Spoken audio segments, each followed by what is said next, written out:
At first it looks like an ordinary river, brown water moving beneath a bridge, fishing boats tied to the bank, families watching from rooftops as rain falls through the gray morning.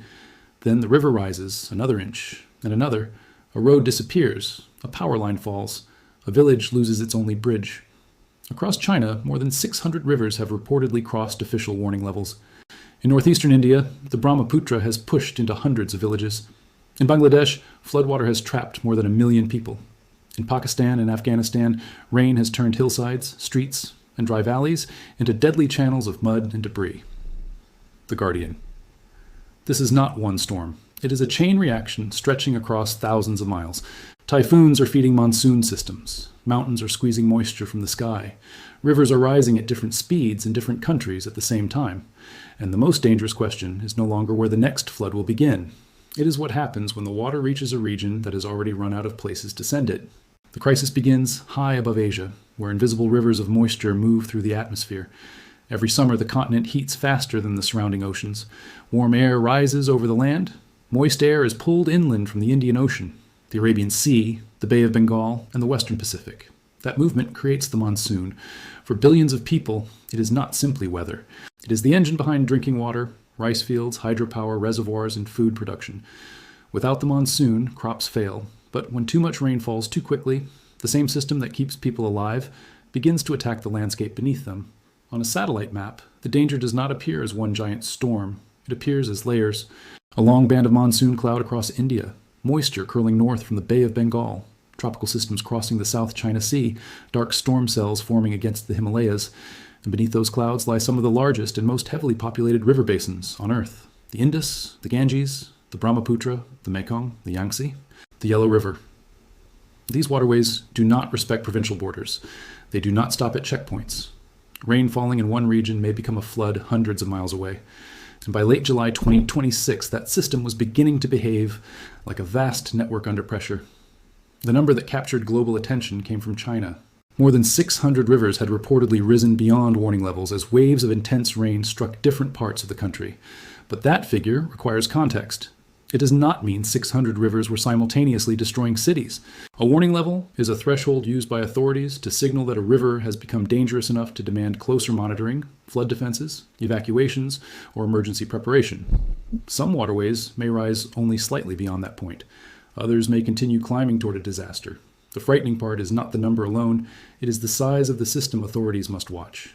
Imagine a command center filled with digital maps, hundreds of river gauges blinking across the screen, reservoir levels updating in real time, rainfall radar showing new storm cells forming upstream. One basin may be stabilizing, while another is beginning to surge. One city may have several hours to prepare.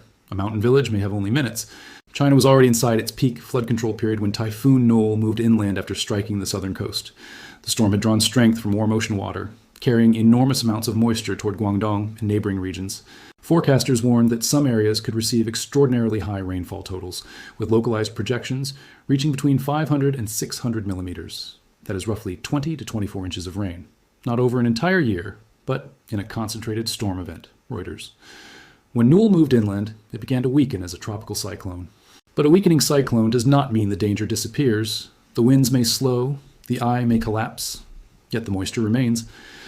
As the remnants moved across southern and central China, they interacted with the summer monsoon and mountainous terrain. Rain spread across Fujian, Guangdong, Jiangxi, Hunan, Hubei, Henan, and Guangxi, while other regions, including Sichuan, Yunnan, and Gansu, remained under threat from persistent downpours and geological hazards. Reuters. This is where the crisis changes shape. Along the coast, the main threat may begin with wind and storm surge. Farther inland, it becomes rivers, landslides, reservoir pressure, and flash flooding. In the mountains, rainwater moves downhill with brutal speed. It gathers in gullies. It tears loose soil and rock. It enters narrow valleys where villages, roads, and rail lines have been built beside streams that normally appear harmless. Then the water arrives, carrying trees, vehicles, walls, and parts of the mountain itself. A flash flood is not like the slow advance of a river across a plain. It is closer to an ambush. The first warning may be a distant roar. The water can be filled with mud so thick that it behaves less like a river and more like wet concrete. Doors cannot hold it. Cars cannot outrun it. And at night, families may not see the flood until it strikes the building. China had already witnessed the deadly power of saturated mountains. In Chongqing, Rescue teams were still dealing with the aftermath of a July 17th landslide that killed at least 38 people. By the end of the month, search operations were entering their final stages, with DNA testing being used to identify victims. Reuters. That disaster revealed one of the hidden dangers of a long, rainy season. The ground remembers every storm. A hillside may survive the first downpour. It may survive the second, but water continues moving into cracks beneath the surface. The soil becomes heavier, friction weakens. Then, during a later storm, the slope suddenly fails. To anyone watching from below, it may appear that one night of rain caused the collapse. In reality, the hillside may have been losing strength for days or weeks, and China was only one front in a much larger emergency. Farther west, in northeastern India, the Brahmaputra River was overflowing into Assam. From the air, the region looked less like flooded land and more like a temporary inland sea. Fields vanished beneath brown water. Roads became narrow lines between submerged villages. Families moved through the flood in wooden boats carrying food, clothing, children, and whatever animals they could save. By late July, at least 50 people had died in Assam's floods, around 700,000 had been displaced, and nearly 900 villages had been inundated. Approximately 300,000 people were staying in government-operated relief camps as emergency teams delivered supplies, including by helicopter. AP News. Those numbers tell only part of the story. A displaced family is not simply a family that moved from one place to another. It may be a farmer who watched an entire season's crop disappear overnight. It may be a shopkeeper whose inventory is now under 4 feet of water. It may be parents trying to keep children dry inside a crowded school building converted into a temporary shelter. It may be thousands of livestock trapped on shrinking islands of high ground. And after the water recedes, many people will return to homes filled with mud, dead animals, contaminated food, damaged electrical wiring, and snakes pushed into human settlements by the flood. The Brahmaputra has always flooded. It is one of the world's great sediment-carrying rivers, moving through Tibet, India, and Bangladesh before joining the Guangxi system. Its channels shift, its banks erode, its floodplains are constantly reshaped.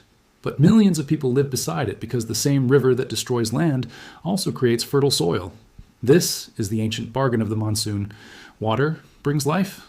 Water also takes it away. During a normal flood, communities may understand which areas will be submerged and when, but extreme rain can break that pattern. A tributary may rise faster than expected. An embankment may fail. Water may enter a settlement from behind, cutting off the route people expected to use for escape. The India Meteorological Department reported repeated episodes of heavy to very heavy rainfall across northeastern, eastern, central, western, and Himalayan regions during July. On July 26th, very heavy rainfall had been recorded in Chhattisgarh, Konkan, Madhya Maharashtra, Gujarat, and coastal Karnataka, while heavy rainfall affected parts of Himachal Pradesh, Uttar Pradesh, Rajasthan, and Assam. The agency said the monsoon trough was active and positioned south of its normal location, helping focus rainfall across large sections of the country. Monsoon. Days later, forecasts still showed heavy rain threats stretching across northern, central eastern, and northeastern India into early August. Warnings covered Himalayan states, the plains of Uttar Pradesh and Bihar, central regions, West Bengal, Sikkim, Odisha, Assam, Meghalaya, and other areas. In some locations, very heavy or extremely heavy rainfall remained possible. India Meteorological Department. That does not mean every location will flood, but it means the emergency is moving. The focus can shift hundreds of miles in a single day. Rescue teams may be working in one district, while weather forecasters identify the next danger zone somewhere else. And rivers complicate that timeline. Rain can stop over a town while the river continues rising because water is still arriving from upstream. That delayed surge can create a deadly illusion. People see the clouds break. They believe the worst has passed. Then the river reaches its highest point hours later. Across the border in Bangladesh, the same regional water system was creating another disaster. Bangladesh sits at the lower end of enormous river networks. Water from the Himalayas and the Indian subcontinent eventually moves toward its low-lying delta. The country is built around rivers, but that also means it receives floodwater generated far beyond its borders. In early and mid-July, torrential rain triggered floods and landslides in southeastern Bangladesh. At least 44 people were killed, while more than 1 million were left stranded across 7 districts. More than 267,000 households became difficult or impossible to reach. Roads and bridges were damaged. Electricity failed in flooded neighborhoods. Many families could no longer cook and depended on dry food and emergency deliveries. Reuters. In Cox's Bazar, the rain struck communities already living with extreme vulnerability. Rohingya refugee camps spread across steep hillsides, where shelters are often built from bamboo, tarpaulin, and lightweight materials. When the ground becomes saturated, a hillside can collapse directly into a home. 16 Rohingya refugees, including women and children, were reported killed in landslides during the flooding. Reuters. Look at the terrain from above. Thousands of shelters packed tightly together, narrow footpaths cutting across muddy slopes, drainage channels struggling to carry intense rain. There is little space for water. There's even less space for people to move when the ground begins sliding. This is why the same amount of rainfall can produce very different death tolls in different places. A storm does not become a catastrophe because of water alone. It becomes a catastrophe when water meets fragile housing, crowded settlements, steep terrain, weak drainage, damaged roads, poverty, and delayed access to rescue. The rain exposes every weakness at once. In Pakistan, those weaknesses carry the memory of 2022. That year, catastrophic flooding affected around a third of the country at the disaster's peak, killed more than 700 people, displaced millions, damaged crops, destroyed or harmed vast numbers of homes. So, when the 2026 monsoon began producing deadly rain, every warning carried the shadow of that earlier disaster. By July 28th, Pakistan's National Disaster Management Authority recorded 109 deaths since June 26th.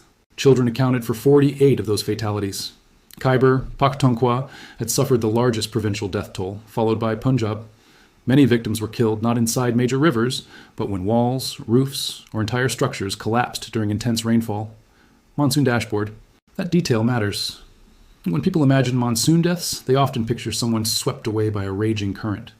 But rain kills in many ways. A soaked roof becomes heavier until supporting beams fail. A mud brick wall loses strength. Lightning strikes people working in open fields. A landslide buries a road. A vehicle enters floodwater that appears shallow but hides a collapsed section beneath it. An electrical cable falls into a street filled with water. In Lahore, torrential rain flooded roads and disrupted daily life, raising public anger over drainage and emergency preparation. Elsewhere, authorities issued warnings for flash floods in northern areas, including Khyber Pakhtunkhwa, Gilgit-Baltistan, and Azad Jammu and Kashmir. The threat was not limited to major rivers. It included hill torrents, urban flooding, glacial lake outburst floods, and sudden runoff through mountain valleys and EMA.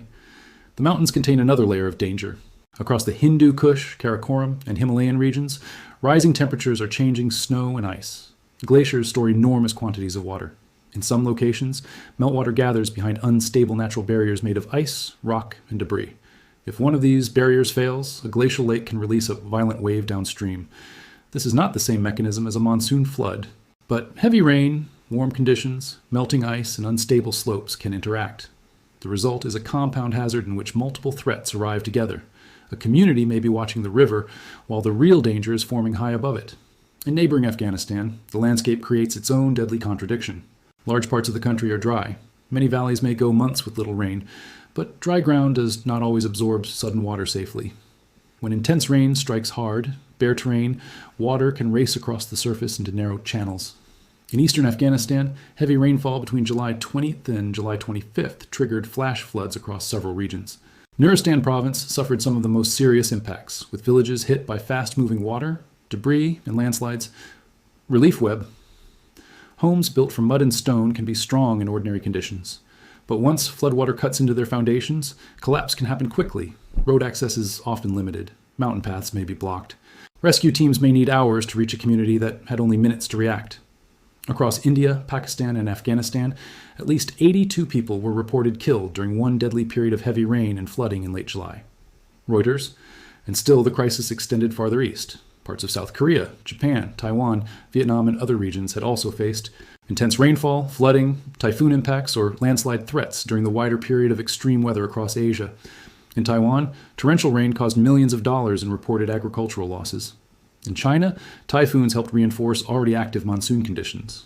Across the continent, different weather systems were overlapping rather than acting alone. The Guardian. This is the hidden architecture of the 2026 crisis. The Asian monsoon is not a single machine. South Asia's summer monsoon is influenced by winds from the Indian Ocean and Arabian Sea. East Asia has its own seasonal rain bands. The Western Pacific generates tropical storms and typhoons. Mountain ranges redirect air and intensify rainfall. Jet streams, ocean temperatures, soil moisture, and regional pressure systems all affect where the water falls. At times, these systems can connect. A tropical cyclone may push additional moisture into the monsoon. A stalled weather pattern may keep storms over the same basin. A mountain range may force warm, moist air upward, cooling it rapidly and releasing extreme rain on one side. On radar, the storm may look like a cluster of red and purple cells. On the ground, it means water hammering the same slope hour after hour, and the atmosphere can now hold more moisture than it could in a cooler climate. The basic physics is well established. Warmer air can carry more water vapor. That does not mean climate change causes every individual storm, nor does it mean every monsoon region becomes wetter in the same way. But when the right weather conditions form, a warmer atmosphere can provide more moisture for extreme rainfall. The World Meteorological Organization reported in June that Asia is warming faster than the global average and faces intensifying risks from heavy rainfall, flooding, glacier loss, warming oceans, and rising sea levels. The organization has emphasized the growing importance of early warnings, observation networks, and impact-based forecasting. World Meteorological Organization. Yet 2026 contains an unexpected twist. Before the monsoon, regional forecasters had indicated that much of South Asia could receive below-average seasonal rainfall overall. That forecast was not necessarily wrong, simply because devastating floods later occurred. A season can be drier than average across a broad region and still produce deadly bursts of extreme rainfall in particular locations. Total rainfall is only one measure. Timing matters, location matters, intensity matters. A farming region could experience weeks of dryness followed by several days of overwhelming rain. The seasonal average may hide both disasters. Too little water first, too much water later. The WMO's spring outlook said rainfall was likely to be below normal across much of South Asia during the June to September season, with the strongest dry signal over central areas. At the same time, Southeast Asia's southwest monsoon was expected to be near or stronger than average across many locations. World Meteorological Organization. This apparent contradiction reveals why climate risk is so difficult to communicate. People hear below average monsoon and imagine safety from floods, but averages smooth out extremes. Suppose a city normally receives rain across 30 days. Now imagine it receives much of that water in 5 violent bursts, separated by long dry periods. The total may be normal, or even below normal. The damage may still be far worse. The same problem affects river management. Reservoir operators must balance opposite dangers, release too much water too early, and valuable supplies may be lost if the season turns dry. Hold too much water, and a sudden storm upstream can create dangerous pressure. Open spillways too quickly, and communities downstream may flood. Wait too long, and the dam itself may face greater risk. This is not a simple decision made after looking at one weather forecast. Operators must consider rainfall projections, current reservoir levels, upstream inflow, downstream river capacity, dam safety, power demand, irrigation needs, and the possibility that the forecast changes. We rarely hear about the village evacuated during the night because a river gauge far upstream sent an automatic warning. Across Asia, thousands of meteorologists, soldiers, engineers, rescue workers, volunteers, doctors, boat operators, and local officials are now fighting a crisis measured in inches of rain and centimeters of river rise. They are not fighting one enemy, they are fighting time. A storm forms, a warning is issued, a river crosses a threshold, a road closes, a hillside moves. A family must decide whether to leave. Every stage narrows the window for action. And behind the numbers are moments no satellite can fully capture. A father tying empty plastic containers together to create a raft. A mother holding a child above waist-deep water. A farmer opening a livestock gate because there is no time to move the animals. A rescue boat entering a dark village where only rooftops remain visible. An elderly resident refusing to leave the house where an entire lifetime is stored. The monsoon has always demanded respect. Civilizations rose beside these rivers because the water made life possible. But the modern landscape has changed. There are more people, more roads, more cities, more buildings on slopes and floodplains, more infrastructure exposed to failure. And above it all, a warming atmosphere is increasing the potential for heavier bursts of rain. The crisis of 2026 is not proof that every future monsoon will look exactly like this one. Weather will still vary. Some regions will face drought, others will flood. Some forecasts will miss the exact location of the worst rain, but the larger warning is becoming harder to ignore. Asia does not face a future of simply more water. It faces more instability. Long dry periods interrupted by extreme downpours. Glaciers retreating while glacial floods remain a threat. Cities demanding more water while struggling to drain it. Reservoirs needed for drought protection and flood control at the same time. The continent must prepare for opposite disasters that can occur in the same season. Right now, more than 600 rivers stand as symbols on a map. Some will soon fall below warning levels. Others may continue rising. The headlines will move from one country to another. China today, India tomorrow, Bangladesh, Pakistan, Afghanistan, or another region after that. But the water is telling the same story everywhere. The disaster does not begin when a river enters a home. It begins years earlier when wetlands disappear, drainage is neglected, warnings fail to reach communities, fragile settlements expand, and extreme weather grows stronger than the systems built for the past. The rain will eventually stop. The clouds will break. The rivers will return to their banks. But when the next monsoon arrives, carrying more moisture over more crowded floodplains, will Asia have rebuilt the same vulnerable world? Or finally learned how to live with the rivers before they rise again?